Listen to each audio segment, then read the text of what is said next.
Hey, you can't be up here.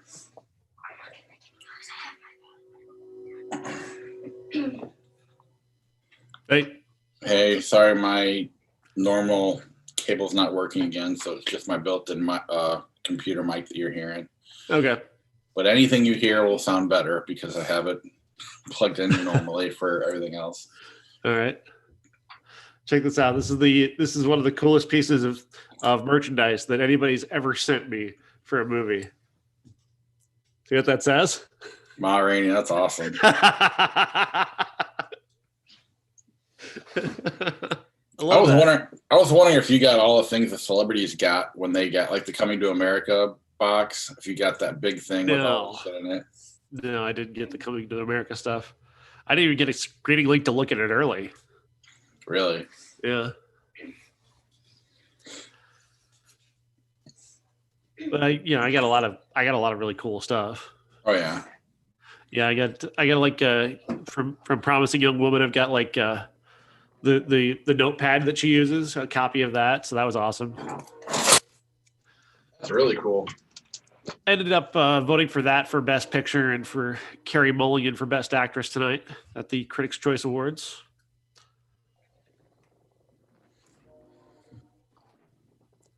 I definitely would have done that for Best Picture for sure. Just of the of the group that we had, like obviously H is for Happiness was not getting nominated, so couldn't vote for my favorite movie. But yeah, was the one we watched last week up there at all? Which one was that? Billie Holiday. No, Andrew Day was, but not the movie. And Nomadland was up for it, but I like Nomadland a lot. And Frances McDormand's amazing, but I chose Promising Young Woman and Carey Mulligan ahead of it. Yeah. I probably would have done. I definitely would have picked the movie. I might have gone with the lady from Billie Holiday. But, I mean, you're splitting hairs at that point. They're all awesome.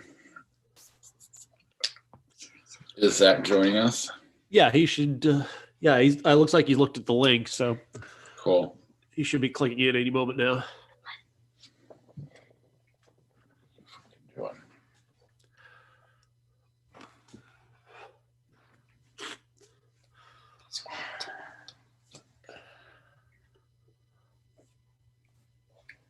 I'm sorry. I'll pay you back. We'll fix your couch. Go away. We'll fix your couch. Now get out of here. I'm live on YouTube. I don't want you on here. That doesn't mean come over here. YouTube channel. I'm fine. It's fine. You got your own YouTube channel. Great. Now go away. And my 2 subscribers. One a random person, and you're my other subscriber. You.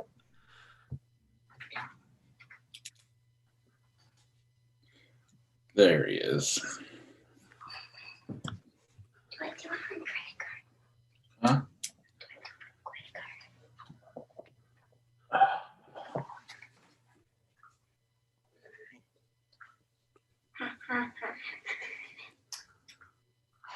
My dad's so mad at me. Hey, Zach. All right, get out of here. Okay, thank you.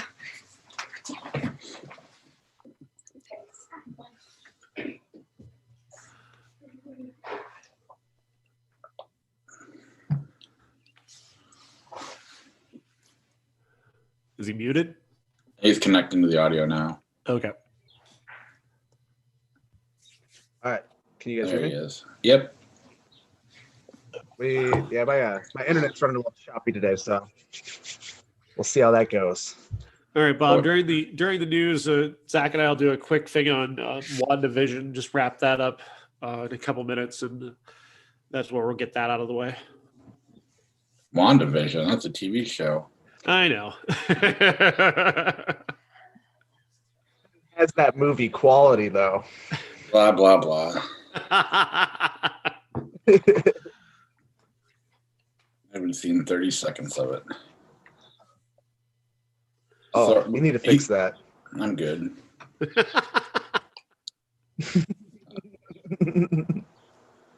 All right. Are you ready? Sure.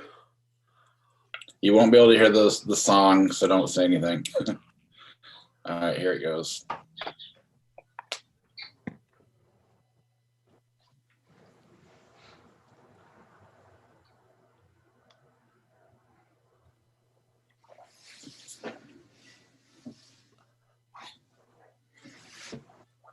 Welcome to the Everyone's a Critic movie review podcast. I'm your co-host, Bob Zarrell.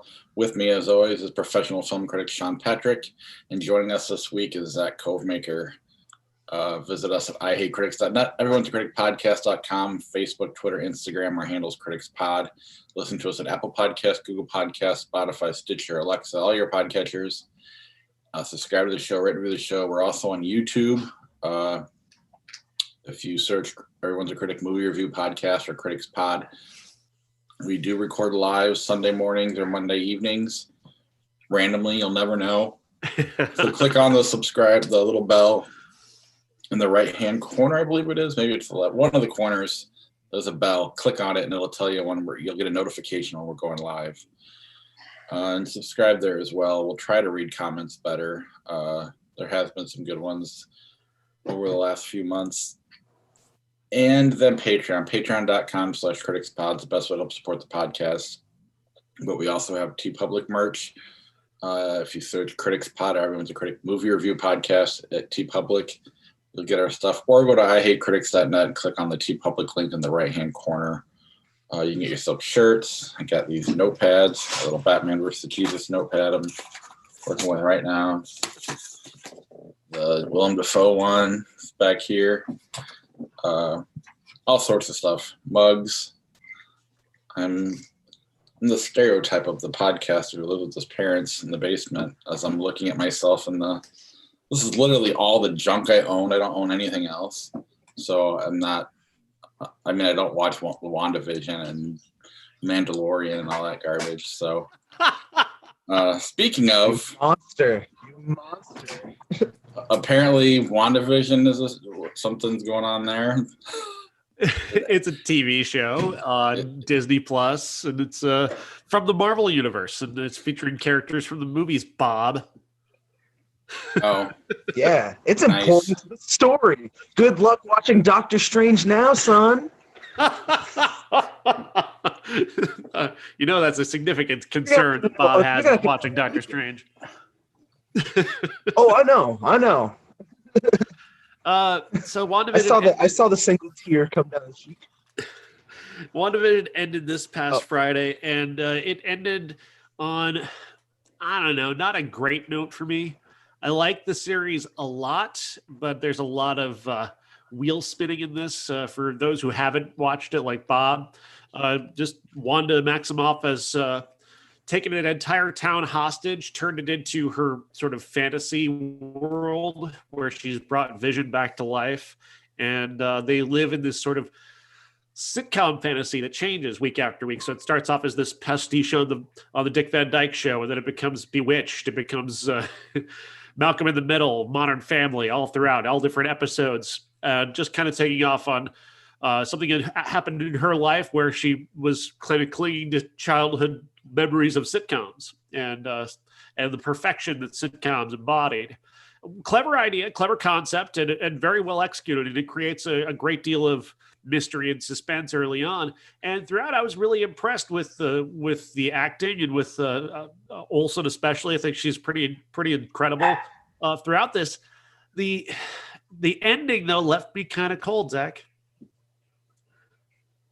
Yeah. Yeah, I did. I kind of got built up too much for me, and by the time it reached the ending, I was just like, "That's it."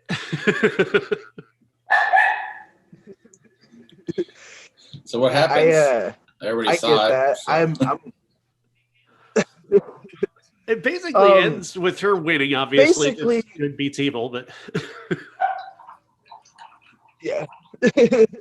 But good could turn into evil because they introduced a Marvel artifact called the Darkhold that's it could end up teaching her a bunch of crazy dark ass shit. I'm excited. I don't know anything about that, and I didn't care in the least.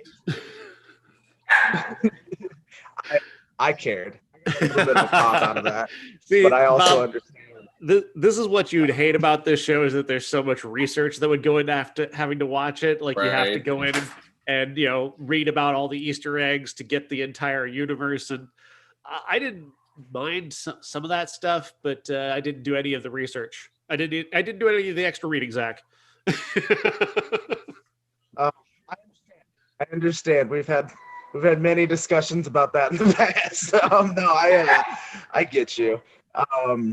No, there was a lot of stuff in there there was a lot of me explaining stuff to like my girlfriend and a couple of my friends. So I'm not gonna say that it's the most clear thing, but like one of my favorite things that Marvel likes to do is take these stories that really aren't superhero stories. They're more just like character based.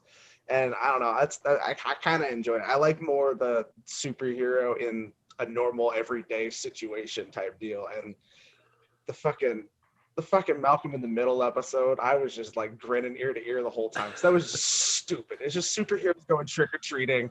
I'm in. That's kind of like my whole thing. Yeah, but there was a lot of. I feel like there was this had the problem that like The Last Jedi had, but it wasn't as bad. It was just, I think, fan speculation got so high that it was like kind of impossible to reach. Like, I mean, I won't fully spoil this, but the Ralph Boner thing, I laughed so goddamn hard, but also like I can imagine someone just trashing their mom's basement. Like that was fucking brilliant. Ralph Boner, Bob.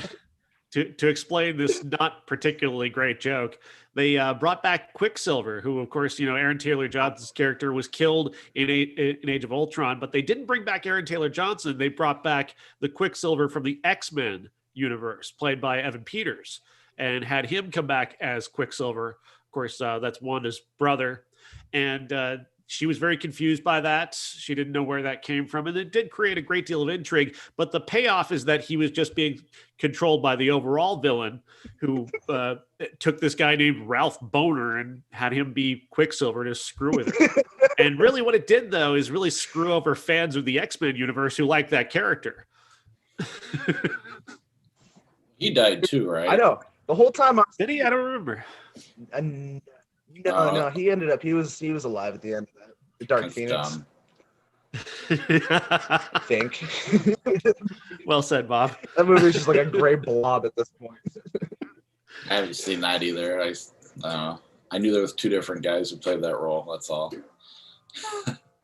Yeah, Ralph Boner was not exactly a great payoff for me. I don't care if there's some sort of meaning to the Marvel universe for that. Ralph Boner did not. Not at all. Not at all. It felt cheap. It felt like for a show that was building a lot of interesting stuff going on to end that particular part of it that way. It just felt like a big middle finger to Fox, which you own Fox. Why are you throwing up a middle finger at Fox? Because in my defense, my Xbox Live name is Bunghole, so a boner joke is way up my wheelhouse. Oh, yeah. So, like I said, the thing about it is, after a while, that the sitcom pastiches were fascinating and really well done, really well performed, and they created a great deal of suspense. After a while, though, it does feel like repetition and spinning your wheels. And even once the show did finally reveal what was going on, it still a lot of it just left me cold. It was a satisfying experience while I was in it and watching it, especially the first 3 or 4 episodes. But as it went on, I got less and less excited, less interested. And by the end, I was really kind of bummed just how I thought it was kind of really overhyped in the end. Kevin Smith cried, so Thank you. there's that. Oh, so it was something with the Marvel logo on it. Right. Is there anything else regarding TV shows that people watched that we want to talk about? Never did talk about Mandalorian. I have nothing to. I didn't watch that, so I have no idea. Oh, Hey, good job. we got Luke Skywalker. Evan Peters, Luke Skywalker. Yeah.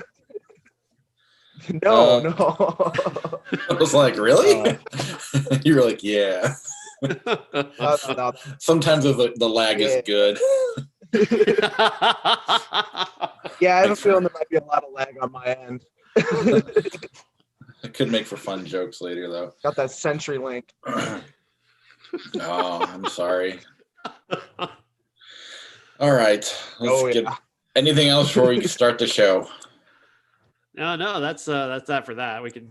Well, I think Zach did see SpongeBob. I got that later on. Okay, good. Oh yeah. All right. So let's start with the big movie this week, Coming to America. I get it. There's a number 2 instead of the word 2. I get it. This movie's funny. No, it's not. I'm Coming to America 2 with Eddie Murphy, Arsenio Hall, and all the originals back, along with Wesley Snipes in a rare new role, and along with Leslie Jones. Story goes that somehow Eddie Murphy's character was raped, and that was a birth to that led to a baby being born 30 years ago. That's his son. He needs to have a son because he's royalty and all that stuff. So he goes back to New York to find the kid. He finds him, brings him back. Everything that happens in this movie is very predictable. Every joke, right down to every joke, is pretty predictable. This is bad. I'm sorry. I have the same problem with this that I have with the last Bill and Ted movie. It just felt like we're just playing the greatest hits. Just roll out Freebird one more time. Like just keep playing the hits over and over again. Remember this character? Remember when we did this character? Remember I wore that makeup? Remember I wore that costume? Yeah, it's funny, right? That's funny that I did that then. Isn't it funny now that I'm doing it again? No. No, do something else. Do something actually funny. And nothing funny happens here. It's just more microwave nostalgia. I thought it was better than that. I don't think it's amazing, but I mean, it's definitely nothing but nostalgia. But I thought it was better done than Bill and Ted was. I mean, one, you brought everybody back as opposed to recasting people. That right away was a plus. And I mean, it was similar when he did Saturday Night Live. I enjoy those characters. I enjoy watching him do that stuff. It's better than some of the other shit he does. So I didn't mind it. I enjoyed the nostalgia worked for me. Again, it's not, nor is it trying to be anything other than that. So for what it's trying to be, I thought it worked. I had no problem with it. It's not the original by any means, but it was good fan service. So, and it wasn't pretending like it wasn't fan service like The Force Awakens. It was doing it on purpose, and it was trying to do what it was. And I thought it was fine. They put it on Amazon for free. Good for them. I mean, I don't know. It was what it was. I always enjoy seeing Leslie Jones doing things. It's cool to see Wesley Snipes being goofy again. I haven't seen that in a long time. Sure, coming up into the 90s, we're going to be getting a lot of that here. So I don't know. I had no problem with it. What about you, Zach? Yeah, I'm with Sean on this one. Like I was kind of into it the first 45 minutes or so, but then when they went back and then there was the just way too long music number, that's when I was pretty much on Twitter the rest of the time. It was so bad. The most interesting thing that happened to me in that hour and 48 minutes, I kept looking at the time because I kept wanting it to end. The only exciting thing that happened in that time period was seeing that Kurt Angle is teasing something in wrestling, and I really hope he's not showing up on AEW tonight. That's it. The rest, I'm a massive fan of the original. I watched it right beforehand to kind of keep myself in a good mood. I even had a few beers trying to keep myself in a good mood. And no, man, I needed that. I needed people yelling the word fuck at Eddie Murphy every 2 minutes. I needed that R-rated grit that first one had. This one was just Nah, it didn't. It didn't do it to me. Yeah, It this is was not a fun time. it's entirely bereft of any type of invention. I mean, the Morgan Freeman makes an appearance. What do you know? And of course, what joke are we doing? He's narrating somebody's life. Look, because this joke has never been done before. I mean, come on. When is this going to stop? I get it. Morgan Freeman voices a lot of different things. Fine, whatever. That joke is so hacky. Even if you have Morgan Freeman there, it's still a hack fucking joke. And I'm sorry, I expect more from somebody who is known to be a comic genius in Eddie Murphy instead of him doing a joke that Mike Myers did in The fucking Love Guru. Come on, you're better than this. Stop wasting my time. Do something original. Give me one original joke. The whole plot comes down to he brings the boy home, and now he's got his son. He's got a son who's going to become king because the royalty has to have a male heir. But of course, he's got the very capable daughter, and he's going to learn a valuable lesson about being more open and changing society, and blah blah blah. And fuck this movie. Good God. I mean, really. Do something original. One thing. Give me one original joke. It was a gentle and pleasant nostalgia. I mean, it's a sequel. I mean, right away, it's not original. So, I mean, it wasn't trying to be anything other than that. So, sequels can be good. Sequels can be good. There's nothing wrong with this, and that's what the problem is. It's like there's a lot wrong with it. No, it's your problem with it is it's not that it's bad, it's safe, and that because of that, you don't want to. It isn't this like the first one was edgy. There was grit, like Zach was saying. This one's just a very safe popcorn nostalgia movie, and it's nothing more than that. And he gets a lot of credit for being a comic genius, but for what he was going for, he pulled it off. He wasn't going for much, just going for nostalgia. And on that level, it works. I don't think it's amazing by any means, but it wasn't that hard to sit through. It wasn't, you saw everything come in. It was gentle and pleasant. Let me ask you this. The classic Gene Siskel. Is this movie more interesting than watching the same group of people just hang out and have dinner together? I don't think it is. I think that would be much more interesting to watch this group of people have dinner together than to watch them do this movie. You can't do that because they're playing different characters. And then if you do put the different characters there, then you got this movie. No, I'm talking about these actors. I know. I understand that, but part of it is the fact that you can't do that because these actors are playing a million characters in it, and so that theory goes out the window. I don't know what you mean. Eddie Murphy, just get a room. Give me a room with Eddie Murphy and Wesley Snipes that are setting up. I understand what you're saying, but that's not what this movie is. Put them all together in a room having dinner together. That's more interesting than this movie is. I know, but it's not relevant to this. I don't know that. To me, that argument doesn't work when he's playing multiple characters. So I don't know what the characters have to do with anything. The actors are more interesting than anything in this movie.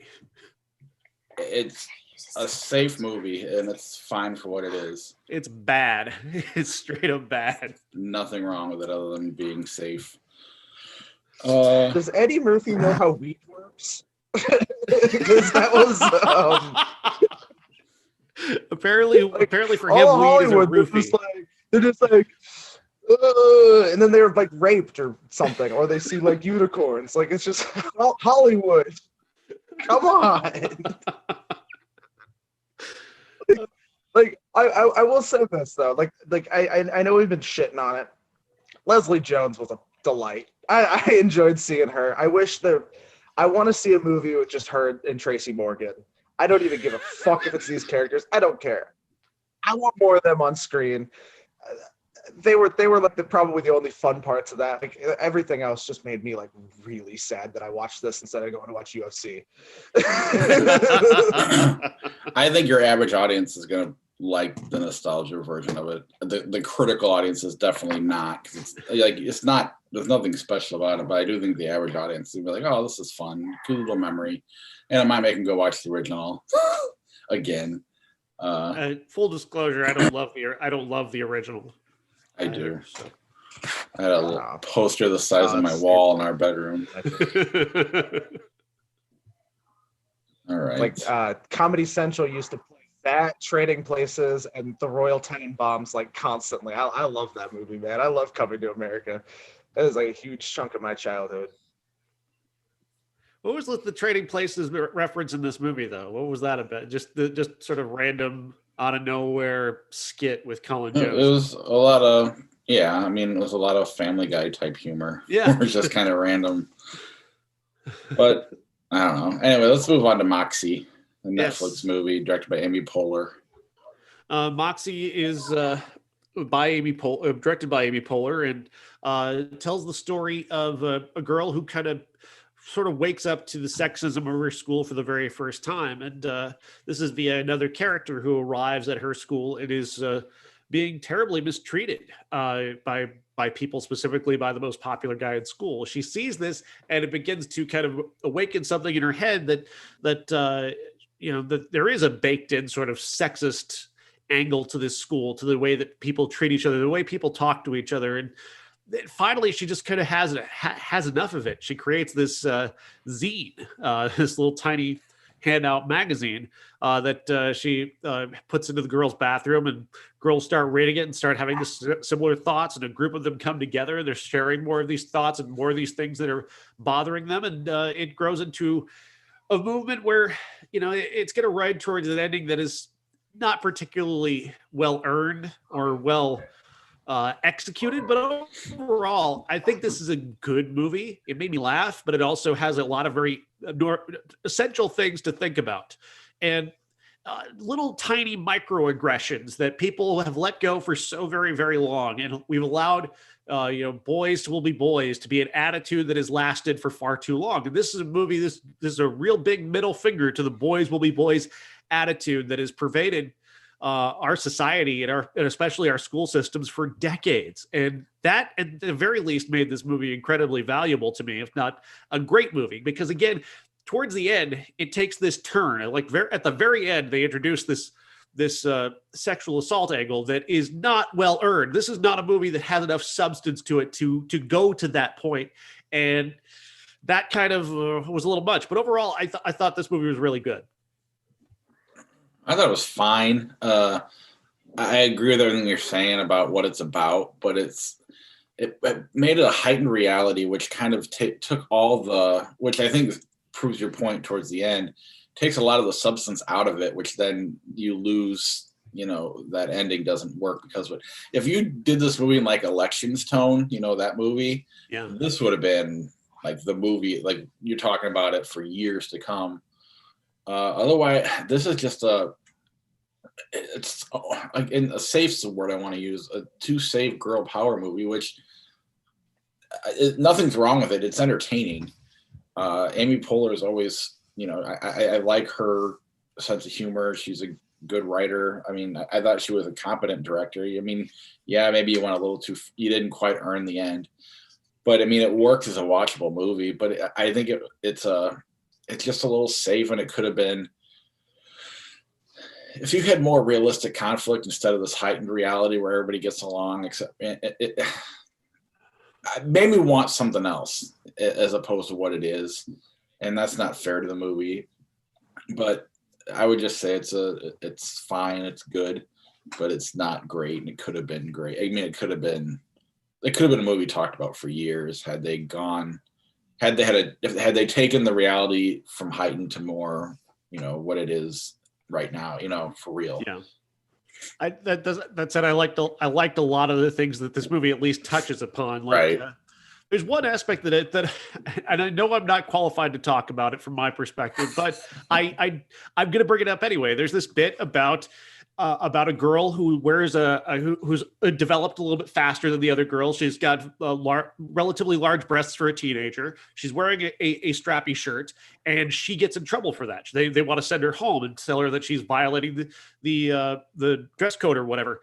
And the point of that is to blame her for the sexual feelings of others. And that is something that we've done to women for decades. That we always place this burden on them, on what they do is the problem, not what men do. Not a man who's just staring at her and constantly sexualizing her. It's not his fault. He doesn't have to change his behavior. She has to change hers. And that is a fucked up thought that has lasted for far too fucking long. Yeah, and there's a bunch of things like, and it. And part of the problem is it takes little things like that, which are actually bigger things, but they bring all of that to this movie. There's little scenes like that throughout. Some of it is a little, I mean, I don't know. Again, if you bring it back down to reality, some of it just gets more powerful and the conflict's more real. And it just would have been so good. Early on, there's a scene where they do a list of, who's the most bangable, has the biggest chest, who has the nicest ass, who's this, who's that. And I like the way they do it. It makes the audience satisfied. But in reality, there's a handful of girls that are going to be like excited about that list, and you need to have that dynamic. And that brings it back to reality, and then it brings a real conflict there. And I think this movie could have just been phenomenal, like election quality good, and that's where I'm getting hung up on it. But again, it is pleasing to the audience, and it is a good movie, and I like the themes of it. And part of me, maybe it's more important to show it this way because there isn't a lot of that female conflict within each other, which is a good thing. Because it does make the movie, it does help the movie work. And the guy stuff's over the top and heightened too. And then it does go somewhere that, I don't know. I like it. I just, part of me wants, election, and this could have been that. It's super watchable, but yeah, it doesn't have the weight. It doesn't take on the weight to carry the bigger themes. It doesn't have enough bite to it. It could have a lot more bite to it. And especially that ending, it didn't earn that. It really didn't. But yeah, I mean, in Marcia Gay Harden's character compared to like Connie Britton in Promising Young Woman, yeah. That's, I guess, Promising Young Woman's kind of more, and that's over the top. That's more of that almost takes it to a genre level. So that's different, I guess. But that, if you kind of took a little bit of that movie and put it in here and just gave it a little more depth, this could have been something special. Instead, I'll say gentle and pleasant, I guess. It's definitely pleasing for the audience, but it doesn't challenge you too much. But I guess it does in a way. It's worth seeing. You should definitely watch it, especially with your kid, if you have kids and young boys and girls. I'm assuming you didn't get to see it, Zach, or have you? No, I didn't get a chance to. I might end up checking it out. I do like me some Amy Poehler and kind of like watching stuff that she's a part of, so might end up checking it out. But no, I actually forgot that this was coming out this weekend. I don't know if Sean's right. All right. Let's move on to the next movie. For $30 on Disney Plus, the 95% on Rotten Tomatoes, Raya and the Last Dragon. Sean, how much did you hate this? Like, I'm reading everywhere. Literally every review is like positive, and I'm like, not only did he not like it, he tore it apart. It's fine for little kids. It's great for little kids. Raya and the Last Dragon is the story of Raya, who is raised as a warrior who is trained to take care of this crystal that is the crystal created by dragons that keeps the big bad Drew away. Is it Drew? I can't remember what it's called. Anyway, the bad guy, the bad evil cloud thing that turns people to stone. That ends up getting broken after she gets tricked into leading somebody to it. And the bad guys come back. They turn her father to stone, and she's got to go on a quest to reassemble the crystal and find the last dragon who can actually use that crystal to then stop the big bad. Fairly standard adventure story. Again, not very hard to understand at all. What I'm tired, I guess what the problem is that I've seen this story like 1,000 times, and this doesn't really do anything different to really make that any more interesting. Like, I've seen adventure stories before. I've seen girls as warriors before, and I know I'm gonna get a little heat for this. I thought Mulan was a better movie than this, and I know a lot of people think this is better than Mulan. I know a lot of people say that Mulan is very problematic. I don't know. I liked Mulan. I thought that was a better movie. They're not the same movie. It's just a different movie, but I think Mulan, the live action Mulan, is a better movie than this. more enjoyable, but then that's a movie though that's made for more of a broader age audience. This is made for little kids who've never seen these tropes before, and that's the main part of it. Is that I've seen all of the action beats of this, I've seen all of the comedic beats of this, and there's nothing new here for me because I've seen this 1,000 times. The animation is gorgeous. It is a beautiful to look at movie. The animation is absolutely flawless. And I cannot fault that at all. It's just there's nothing to me very original about the story and about the adventure and about warrior cultures and all that stuff. Just nothing there that's particularly new or interesting to me. And so I did bag it for that because I felt like, yeah, I've seen this way too much. A little kid, my goddaughter who's 9, who hasn't seen a lot of movies, this would probably be very appealing to her and she'll probably like it a great deal. Just not for me, which I think I thought I acknowledged that relatively well. Yeah. I love that I don't know if you're meaning it, but it comes off like this little dig at critics. If you're 9, this is great.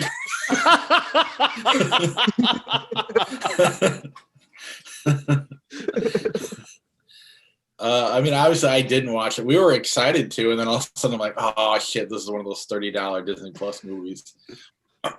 And then I read Sean's review and I was like, fine, this would be great. I don't have to watch it now.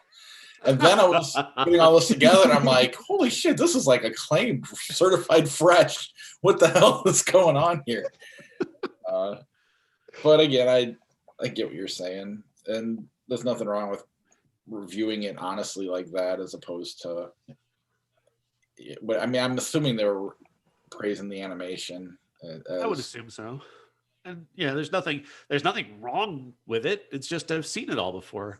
I've seen too many movies. I've already seen 80 movies this year. It's March 7th. I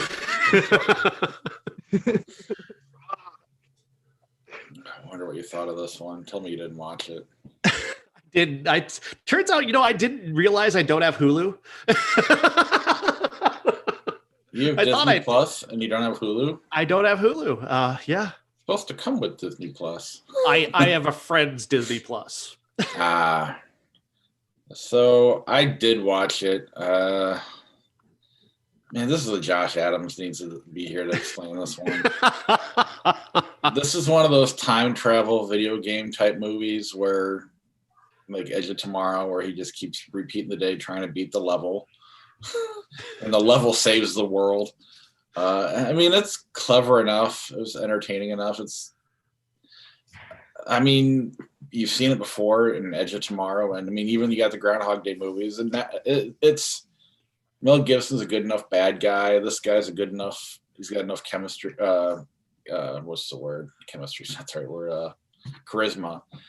Naomi Watts designed this thing that I don't fully understand. That's why Josh needs to be here. All about the time continuum, whatever you want to call that garbage. And she uses her ex-boyfriend as the key ingredient for it to work. As in order for the world to end, he has to die or something like that, or to save the world. Either way, it's just kind of neat how he kind of keeps repeating the day and learning new things. He keeps getting to a certain spot and dying all the time. He can't get past this one part of the day. And then he just kind of learns a little bit every time he does it again. And it's interesting enough. But is it funny, or does it have a sense of humor or anything? I guess a little bit, but it's more of fun action. So on that level, it's, I don't know. I don't want to say it's the best movie of the ones we talked about so far. Moxie's probably better because at least it has more of a powerful subject matter, but this is the most fun so far. Coming to America was too, I liked it more than you guys, but again, I'm saying it's definitely safe and it's easy to watch. It's entertaining. It's worth watching unless you just absolutely hate Mel Gibson, which is fair as a fair point. And right. If you do, you're not going to like it. So he's in a lot of it then? Not really, but he's still Mel Gibson's in it. Armie Hammer wasn't in that Crisis movie. What, a third of it, right? So people shit on that movie because of him being in it. Yeah. As you and I have both talked to the director this week. I kind of feel bad for that guy. You're finally getting to do a movie, and then you're working with great big name actors, and then one of them has a scandal in the middle of a pandemic when it's supposed to come out. It's not fair to anybody involved. But no, that's a good movie too. Crisis is a good movie. It's unfortunate that a lot of people are reviewing Armie Hammer and not the movie. But I'd recommend it for a certain audience. Yes, Zach? Yeah, I'll have to check this out. Frank Grillo is usually a good time. Like, he's just kind of like that action hero that Gerard Butler wanted to be, where he can easily just kind of blend in and kick ass, but he doesn't have to be like fucking Gerard Butler. Like, that is a great point. I like the guy. That's what makes this entertaining, I think, is his charisma. If it was Gerard Butler, this would be a piece of shit. Just because it would have been too much. The thing. Frank Grillo fucking saved The Purge. Like he brought it back. Like this guy's great. I want to check this out. This is another one that, like, other than seeing like banner ads on YouTube, I don't think it was really even on my radar, but I might have to check that out. All right, let's move on. Sophie Jones. Sophie Jones, yes. This is the story of a 16-year-old girl named Sophie who is dealing with the death of her mother and also kind of her sexual awakening for the first time. And she's trying to deal with a lot of these big issues now without the person she would normally turn to talk about this particular situation. And that creates a very unique dynamic for a movie. She's not somebody who deals with grief in the way that you might think. She's not... you expect a teenage girl to be weeping, all that, and she doesn't do that. That's not how she's reacting. Not right now. Maybe down the road someday that's going to be her. She's going to see something have something happen, and she's going to break down and cry. But throughout this movie, she's just kind of pondering the idea that her mom's not here, and now she's looking for approval, and she's looking for love in various different ways and different forms. And she's doing so without a roadmap, and it's fascinating to watch. This character, played by Jessica Barr, is extraordinary to watch. She's just so different, and I was really, really moved by her and how unique she is. The way she talks about boys and the way she discusses with these boys how she's feeling, and she's very honest. She thinks she wants to have sex, but she doesn't really know that she wants to have sex, and she's doesn't know why she wants to have sex, and she wants to kind of explore why she wants to do it and what is it about. And part of it is just about being appreciated or just finding something to fill the void of this love this unconditional love that one would get from a mother. And to put that into the dynamic of a 16-year-old girl who's now also exploring sexuality, it definitely creates this very unique and very different drama that I don't feel like I've ever seen anything quite like it, even as these are very recognizable, grounded characters. And I just really loved that about this, that they've come at the drama of grief and loss in a way that I don't think any other movie ever has, at least in my experience. And that's why I love movies like this, to have this very unique perspective. And Jessie Barr is a really terrific director she's kind of got a laid back vibe throughout this movie that you keep expecting these big dramatic emotional moments, and she doesn't go for those. She's just going for something that's much more grounded, but also just as moving if you're looking at it from the right perspective. That's cool. I mean, that's, like you said, that's what we're looking for, is all these movies so far we've talked about, we've seen before. Yeah. And this is something new and fresh, and it's 100% on Rotten Tomatoes. So that's for now until some dickhead goes and tries to ruin it. But yeah, that's cool. I did not get to see this one. I wish I would have. I definitely recommend it. Nicole Holofcener is a terrific. She's the executive producer here, not the director, but she's got a track record of movies like this where she takes a look at young women from a very unique perspective. All right, Zach. The SpongeBob movie, Sponge on the Run. Either of you guys watch this at all? No. No. assume not. So, You're a grown ass SpongeBob. man. SpongeBob movie like. All right, so look. I really You like go over there, you Weedy. can talk that shit, man.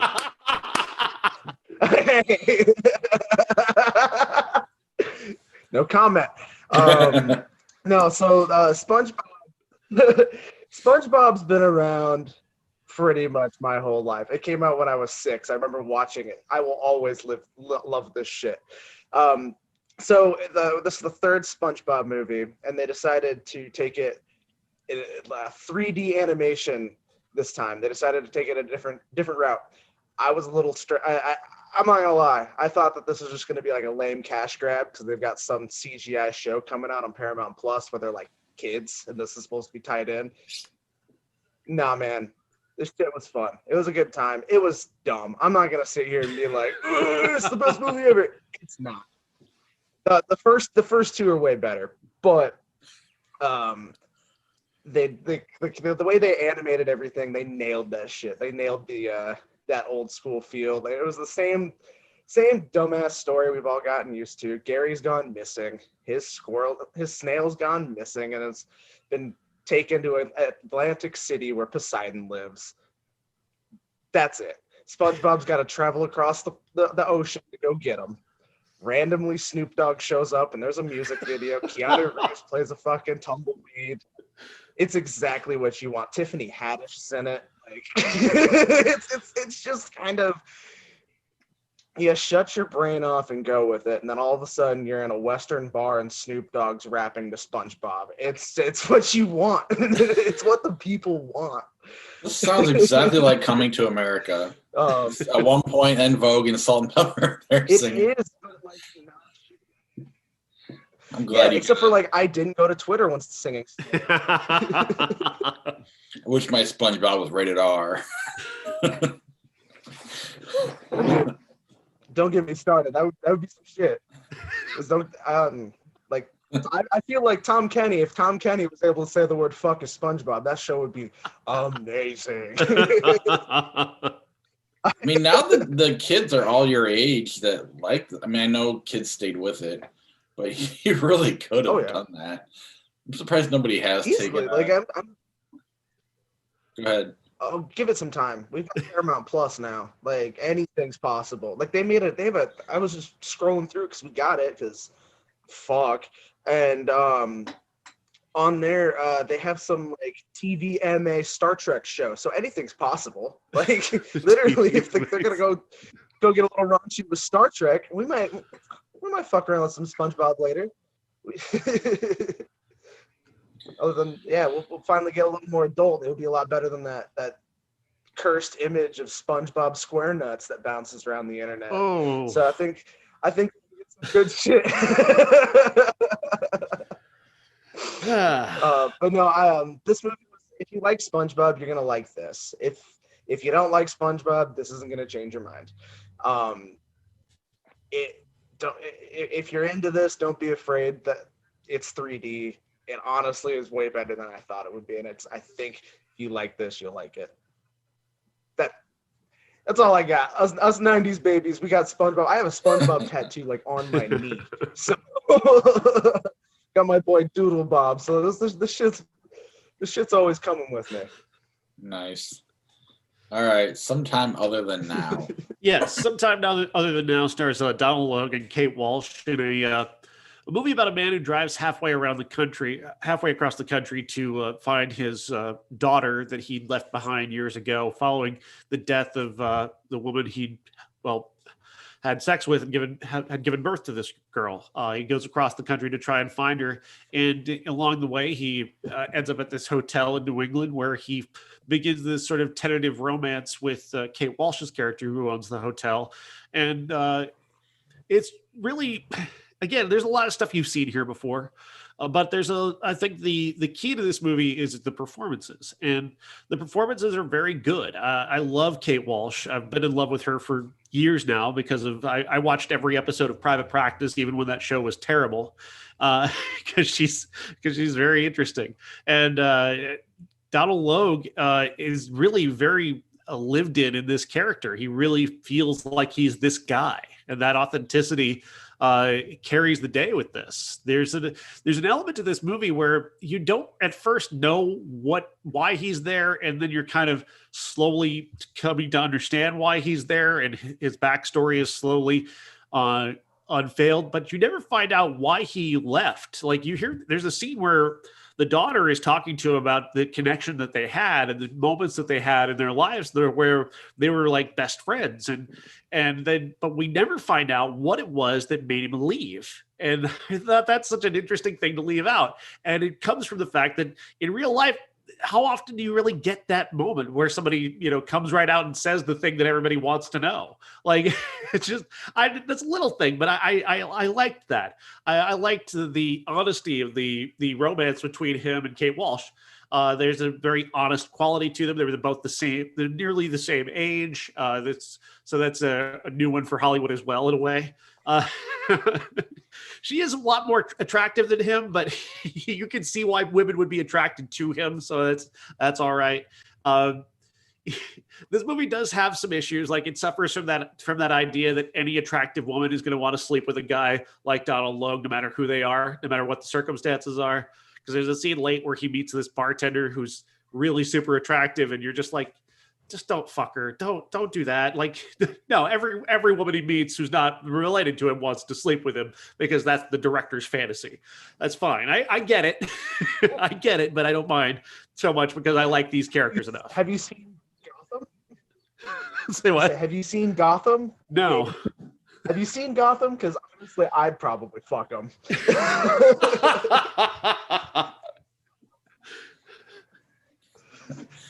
Have you seen our classic? I didn't, but I lived that movie, so it scared me. All right, let's just head over there now. I'm going to play the clip. You guys won't be able to hear it.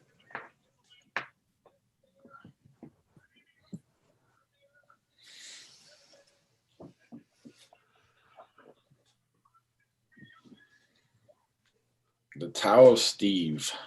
Yes, filmed by Jennifer Goodwin, who, strangely enough, she and one of the stars of the movie, Greer Goodwin, is actually related to the director of Sometime Other Than Now, oddly enough. And this character that Donald Logue plays in Tao of Steve is it could be like a much younger version of the character he plays in Sometime Other Than Now. They're almost like sequels in a way. The Tao of Steve is basically just this guy who used to be very popular in college, who's kind of not grown up, kind of a loser, but yet he seems to have a lot of success with women, and his friends want to know, why is that? Why does this guy who has no right to have any kind of appeal to women so consistently appealing to women? And he narrows it down to his belief system, the Tao of Steve, where he talks about everything cool is related back to Steve, whether it's Steve McQueen or other famous Steves.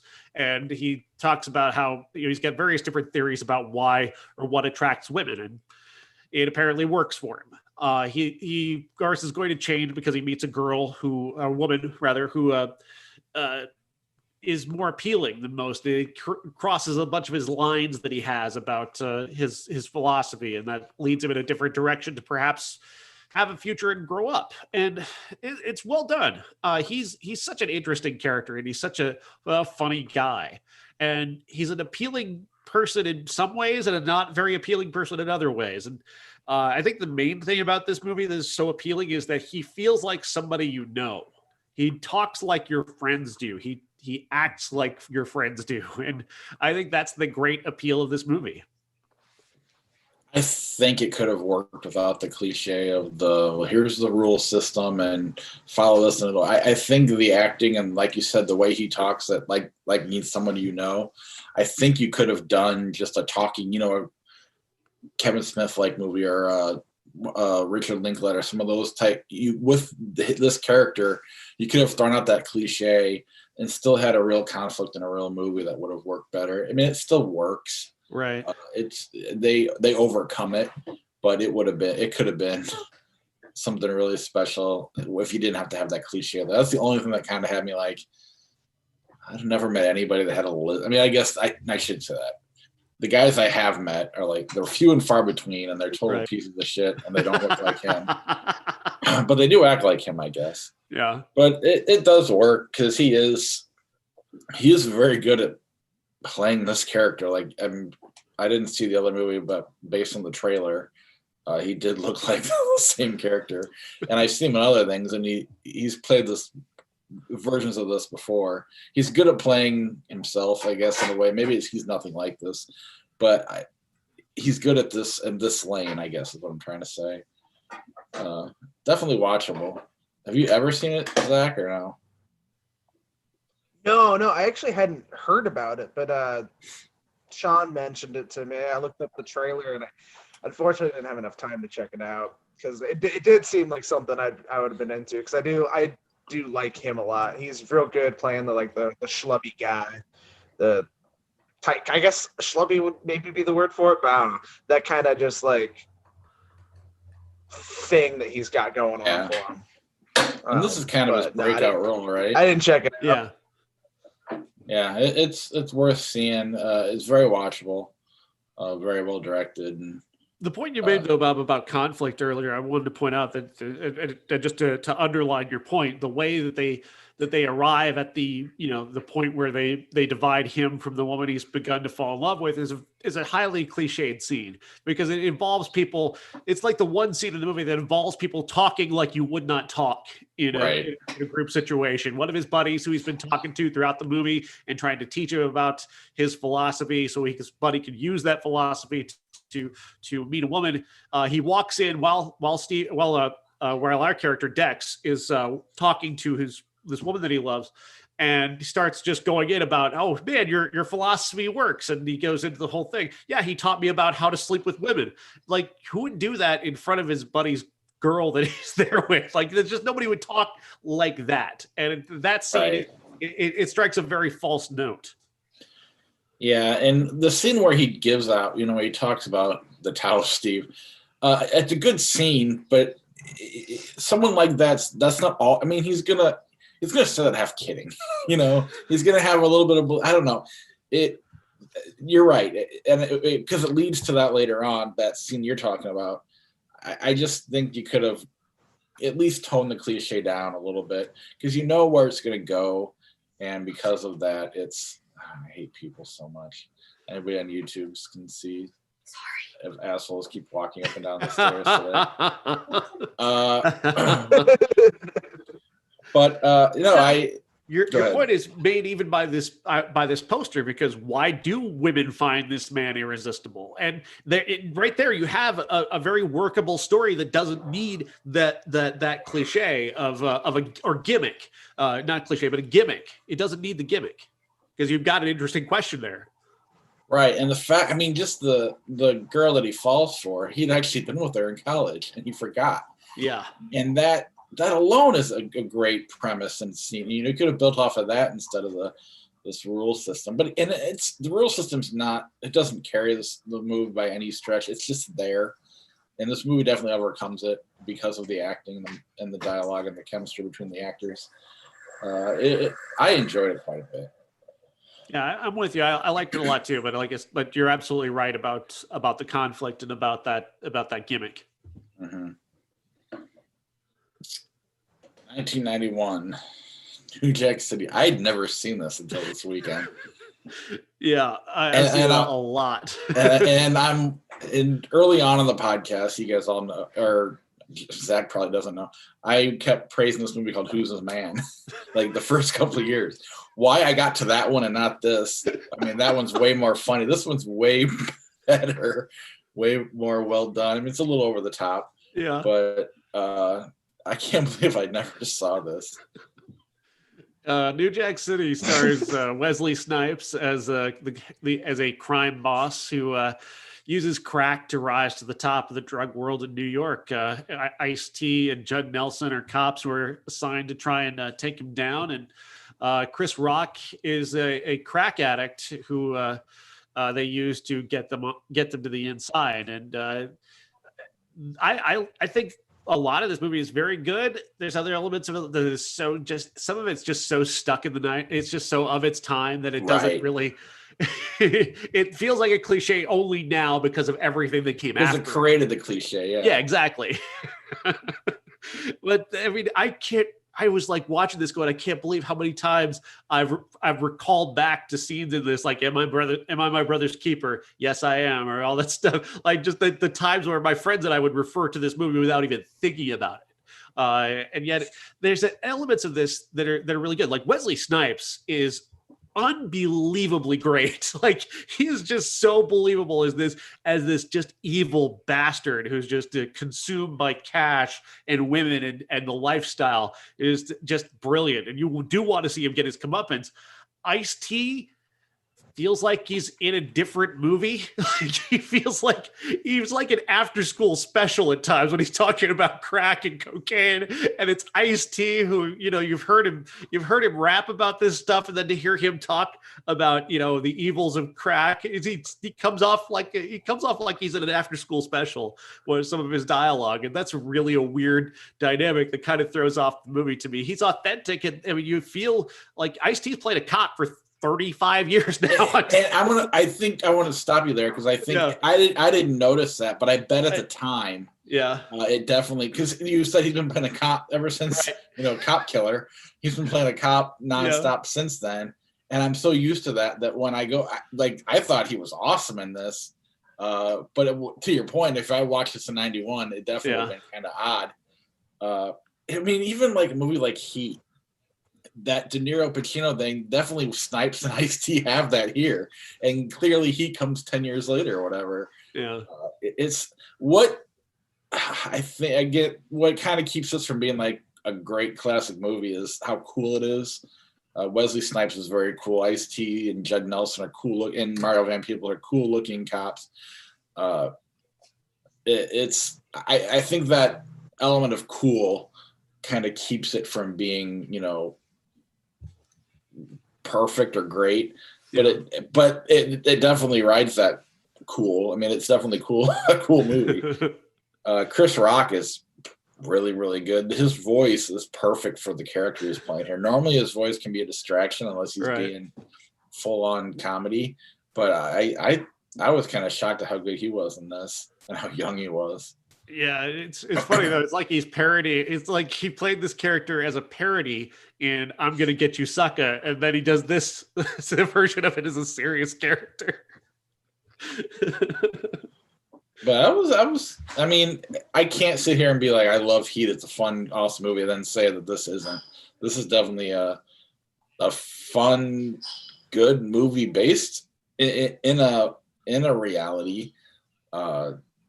Kind of heightened, I guess, but this stuff does exist, and I don't know. I was kind of blown away at how good it was. I wonder why people don't refer back to this a little bit more. I'm a little bit surprised that 30 years later, New Jack City isn't remembered, much better than it is.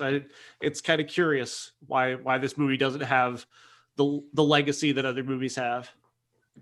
If I had to guess, it's probably a inadvertent racism type of thing. Boys in the Hood comes out a little while later, and that's kind of the one they go back to Friday. And these aren't movies really at all really alike, but they probably get lumped together. I mean, even me making the "Who's the Man" joke earlier, I mean, that's nothing like this movie either, but they have black characters in it, so and back then you got like one of these movies a year, and so that it's just kind of a inadvertent racism, I think. So Zach, this movie is older than you are. What do you know about New Jack City? I feel like I've seen it. Like I vaguely remember watching this on like TNT or something back in the day, but I'm actually I've got it pulled up on Vudu right now. I'm most likely gonna buy it because we we watch a lot of SVU around here, and I would love to see. This is the genesis of that character. Yeah, I need more. Like I said, I know I feel like I've seen this. Like, because as you guys have been talking about it, like more and more shit's starting to pop back into my head. Because this is definitely a young Zach movie. I love watching shit like this. So I'm definitely I would be on it again. I hate Scarface, and I think I wish more people would refer to this instead of Scarface, because this is way better movie than Scarface. This is definitely influenced by Scarface, though. Yeah. But I agree with you. I think this does a better job. I mean, the way Scarface, they built him up to be like this god, I mean, he was too cool. Like, to me, in this, you're not wanting to be Wesley Snipes. You're Ice-T. You're chasing Wesley Snipes. And in Scarface, you're wanting to be Tony Montana. That courtroom scene at the end of this is fantastic. I mean, it's very based in reality. The disappointment. I mean, I love how this movie ends. And then, you kind of get the over the top, definitely influenced by Scarface ending, but done in a better way. Yeah, in my opinion. And that's the thing, is that this movie knows who its bad guy is. That's really, they don't, as awesome as Wesley Snipes is, and he's incredible in this movie. The charisma is off the charts throughout this movie, but he's the bad guy. There's no coloring the lines. There's no pretend here. Ice-T is the good guy. Wesley Snipes is the bad guy, and it does not cross that line. Yeah, and they even go into why he's the bad guy and what's wrong with this world that made him the bad guy, without it turning into Scarface, which is, I mean, and it's true. I mean, that's definitely the way this country works. Definitely leads certain people to the life of drugs and stuff because they can't make money elsewhere. But he's definitely not. He's not the victim. He does some horrible things. Another movie I've never seen, but I couldn't find, is Nikita. Yeah, that's unfortunate. I've not seen this one in a long time. I've only really seen the remake, and I would have loved to have seen this. It's not available. Yeah, that's unfortunate. And then I have seen The Hard Way, but I got much to say about it. For Zach, this movie stars Michael J. Fox as an actor who's learning to be a cop by working with a real cop played by James Woods, and that's the premise. He's going to learn. God, he's going to learn the hard way. Get it? You get it?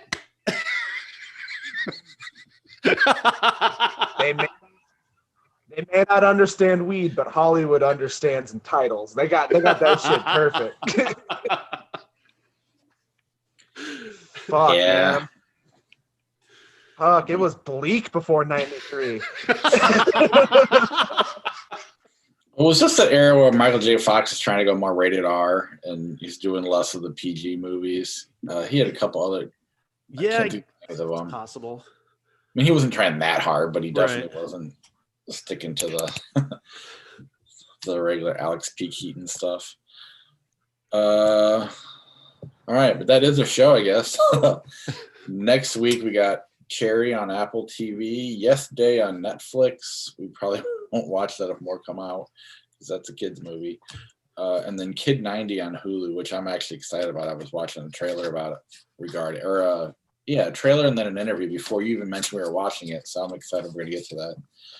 And because of that, we're going to do the movie Kids, which has a couple tie-ins to it, but also a 90s movie about kids. So it should be a fun show. Sorry. In 1991, we got Class Action, Guilty by Suspicion, True Colors, If Looks Could Kill, The Perfect Weapon, and The Comfort of Strangers. They all sound like the same movie. Yeah. All a little bit bland. It's hard to believe Guilty by Suspicion is De Niro's follow-up to Goodfellas. That is weird, yeah. I mean, it's an okay movie, but it's not great by any means. You guys got time for Flick Chart? Sure. Yes, I'm trying to find it here somewhere. Where is Safari at? There we go. Pretty hyped about this AEW pay-per-view tonight. This is gonna be the shit. The Big Show got signed, and he's like, the AEW. Their What's AEW? pay-per-views tonight. It's a wrestling All show. Elite Wow. Wrestling. I'm kidding. It's a t-shirt company that's blowing up. We've got The Big Show. We've got Chris Jericho. You're about to get Go Christian. fuck yourself. Yeah, about to get Christian. I really hope it's not Kurt Angle. He's teasing something on Twitter, and I will cry. It is. You think it's Angle? Give me Bowling Yeah. Ray instead. It has to be, but I really don't want it. It could be Christian. It's not. He's got a Give contract. me Renee Young. That apparently that got debunked. What did? That Christian got a contract. Apparently, Yeah, he that didn't is get not actually. He does not have a contract. It's a one-match deal. But again, I don't really care. I don't watch WWE that much. I just want to hear about highlights later on. Yeah. It's my thing. I got way too into it. I'm more of a Jim Cornette guy. except for his take on women's matches. I disagree there. Women's wrestling and Kenny Omega. I get what he's saying about Kenny Omega. Anyway, let's get on to the chart. The curious. This is our version of an exploding barbed wire death match. Exactly. Hey man, I'm in, man. I don't even give a fuck.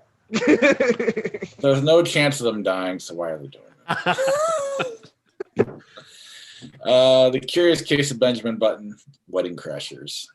I'm gonna pick Wedding Crashers. I respect Benjamin Button a lot.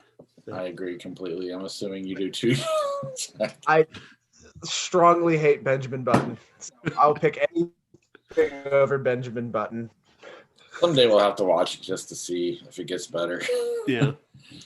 William Oh, it Shakespeare's doesn't. Romeo and Juliet, Aliens. Romeo and Juliet. Aliens. I don't really like Aliens, but I'll just go with it because I feel like I'm supposed to. I've not seen Attack of the Crab Monsters, but I wish I had. Next week's Yeah, classic. that kind of seems like my cup of tea. Write that one down, and be sure to bring it up as Pulp Fiction, Crimson Tide. Pulp Fiction. Pulp Fiction. The Village, Brick. Brick. I've never seen Brick, but I'm not gonna pick The Village. I'll defend The Village, but I like Brick. Misery, Rain of Fire. Misery, I guess. Rain of Fire's not that great. Yeah, Misery. Agree. March of the Rain of Fire was an Xbox game. Penguins, Vicky Cristina Barcelona. Vicky Cristina Barcelona. I know we're not supposed to talk about him, but that's a great movie. No, I agree. We can talk about it. I know. I'm making a joke. I know, but there's still a little bit of reality in that joke. Nothing Lasts Forever, Teenage Mutant Ninja Turtles 3. I don't know Nothing Lasts Forever. Do you know Ninja Turtles 3? Yeah, Oh, of course, yeah. the worst of the trilogy. So that's why I'm waiting to pick The Rock. Yeah, it's gotta get The Rock. I love the Turtles, but goddamn, that movie sucks. I do want to see young Rock, with a young Sean Connery and a young Nicolas Cage. That's what that is, right? I hope. It's another TV show I don't know about. Ninja Turtles 2 actually turns 30 in a week or two. Oh, So wow. that'll be coming right up. Live and Let Die. I mean, I don't have any high hopes, but I still love that experience of the first one. So It's definitely not going to live up to that, but it does have Vanilla Ice and Kevin Nash. It's such a good movie. I love Ninja Turtles too. Secrets of the Ooze. Live and Let Die, Thunderball. Thunderball. Yeah, Thunderball. I'll go Live and Let Die just for the song. Speed Racer, American Beauty. Speed Racer. Yeah, Speed Racer. That's not even a competition. You can't watch American Beauty now. I used to really like that movie. I can't watch that movie. I like that fucking scene in the gym the garage is too goddamn real now. That's what makes it good. I mean, I still take American Beauty, although I understand what you're saying. Birdman, Back to the Future. Birdman. Oh fuck.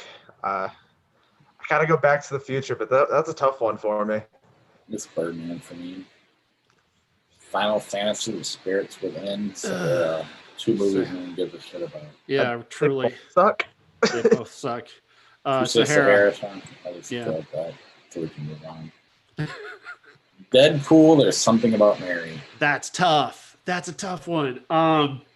Because I love both those movies. I'd probably watch Deadpool. So I'll go Deadpool. I'm gonna go Deadpool, but man, that's a good fucking movie. I agree. I think it's almost due to this recency bias that I'm going Deadpool, but I definitely like Deadpool. Here's two polar opposite movies: Hard Candy or Never Been Kissed. Hard Candy. I'm gonna abstain. I don't think I've seen either of them. Let's see, Hard Candy is fucked up. Good. Transformers: Dark of the Moon. Starsky and Hutch. This is a very easy choice, although I will say that Starsky and Hutch should have been funnier. Else it's a better movie than Transformers. It's not saying much. Yeah, there's only two good Transformers movies: the '80s cartoon and then Bumblebee. That's it. All right, I'll give you Bumblebee. Yeah, that's a good fucking time. The Amazing Spider-Man Conspiracy Theory. Amazing Spider-Man. Yeah, Going Conspiracy Theory. I did not like that middle Spider-Man. Whatever. Final Destination 3. Chasing Ghosts Beyond the Arcade. Never heard of that Chasing Ghosts movie. Pretty fun documentary. God damn it. Final Destination 3 The Saint. Final Destination 3. Final Destination. I hate the Final Destination movies. Stuart Little, Breakfast at Tiffany's. Stuart Little. Stuart Little. They adopted a mouse over a child. And it's slightly less problematically racist. Yeah. That too. That's what we should start doing, like just reviewing what's racist and what's not, or which is the least racist of the two movies. Ocean's 12 or RoboCop 3. That's a tough call for this one. In terms Bunch of the white racist, people, all white people. Ocean's 12. I'm going with RoboCop. I'm not a fan of RoboCop 3, but I fucking love RoboCop.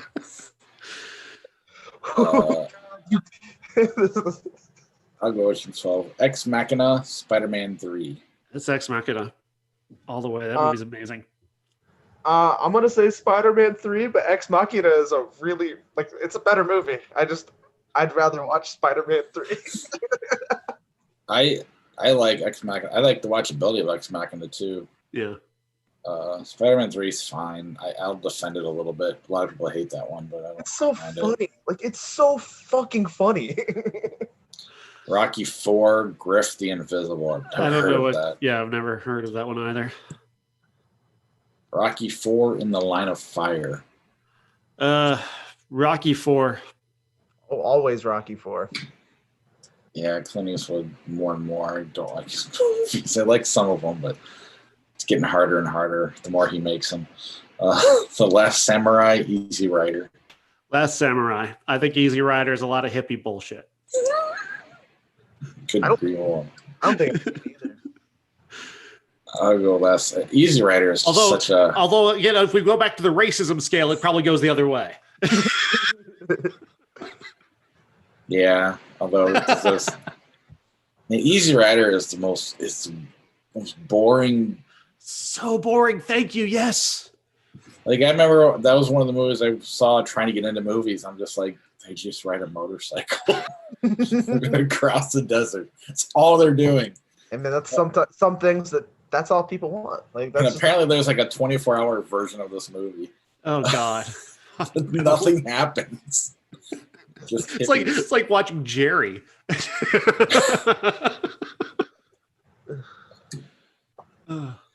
Here's a fun one: The Shawshank Redemption or Saw 2. All right, I'm gonna. Thankfully, they can't throw things on YouTube. Saw 2. Saw 2. It's I think The Shawshank Redemption is the most overrated movie of all time. It doesn't make it a bad movie. It does not make it bad. No, it's just not nearly as good as everybody acts like it is. Yeah, and I've said it before. I'll say it again. It's country music. It's so bland and so easy to like that a wide variety of people can enjoy it. It's pretty much only existing to fill up an afternoon slot on AMC. Sean used to say it's like U2 and stuff. Now he says country music, but he'd always say it's nothing wrong with it, but it's, I like it, but like Saw 2 is like probably the peak of all the Saw movies. Like I feel like that's like the best Saw movie. Like I'll one day have to do a Saw ranking because I do love all the Saw movies. Once the new Saw comes out, maybe I'll try that. are they doing it? Oh yeah, I forgot that one's the one that wasn't like With Chris Rock. Yeah. yeah. Do we have a release date on that, or is that still getting bounced around? Still being bounced around. I don't think they've announced anything yet. I need it. Yeah. The first two are definitely my favorites, but I think 3 might be my favorite. Gnarly. Midnight in Paris, The Deer Hunter. Midnight in Paris. I'll go Deer Hunter. I'm gonna go Deer Hunter too. That experience was awesome for me. But that's not taking anything away from Midnight in Paris. The Goonies, Four Brothers. That said, I've never gone back to the Deer Hunter because I know that wedding scene's gonna be problematic in terms of watchability. The Goonies, Four Brothers. Four Brothers for me. Oh, that one's hard. I might go Four Brothers, but I love me some Goonies. Well, I'll let you go Four Brothers. I've never seen it, but I'm okay with Goonies. Glengarry Glen Ross, 3 to Tango. Glengarry Glen Ross. No, I've not seen either of these. This is tough for me because I love Glengarry Glen Ross, but I like threesomes. So let's go Glengarry. Crash, Paperman. Where's Paperman? I don't know. I've not seen Paperman. Oh, I think it's one of those Disney like short movies. Well, it won. Let's end it there. That's a good ending. Hell yeah. All right. Thanks for joining, Josh. Or Zach. Young Josh. That's what we'll call Yeah, you. young Josh. Name tag next time. I'm sorry. It's okay. It's early. It definitely is. I've had 4 different family members walk up, and there's only 3 in this house. So, anyway, thanks. See you guys later. See ya. See ya. How do I end this thing?